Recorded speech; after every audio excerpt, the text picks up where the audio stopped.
So now we're going to talk about the concept of social problems. So there's problems, but when do they become a social problem? There's always problems. There's poverty, there's disease, there's crime, homelessness, etc. But sometimes society seems to decide that this is a problem that society has to fix, that it's a social problem. But why? What happens that it suddenly needs to be fixed? Well, there isn't one answer. There's a lot of theories, of course, and many things happen. Some ideas are that a problem becomes a social problem when a large number of people are affected. So unemployment is a person's problem, but when the unemployment rates get high enough, does our society suddenly consider it a national problem? Is it when only certain people, i.e. white people, middle-class people, are affected by the problem? So there's a lot of thought that the national concern about the opioid crisis developed because originally it was just affecting white people. Is it just when enough people in society are upset about the problem, not necessarily being affected, but they're upset about it?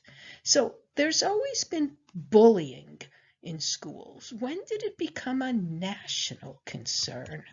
Or sexual harassment. Frankly, women have always been treated rudely at the workplace, or very often. When did it become a problem? Even pollution. People lived with littering and pollution for decades, hundreds of years.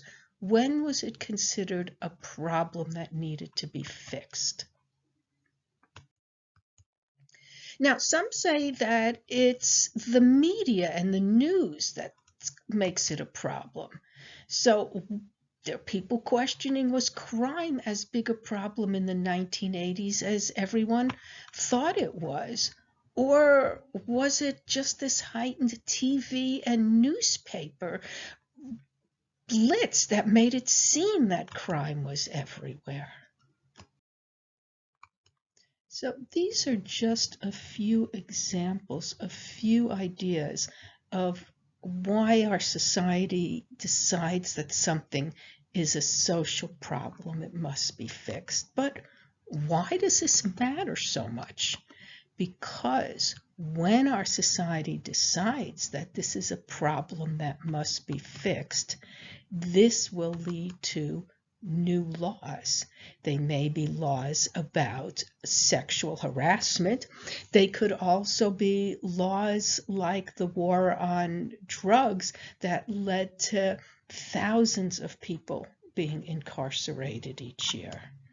It can lead to funding for new programs, for community services, for youth programs, but it could also lead to cut funding for existing programs like aid to families with dependent children.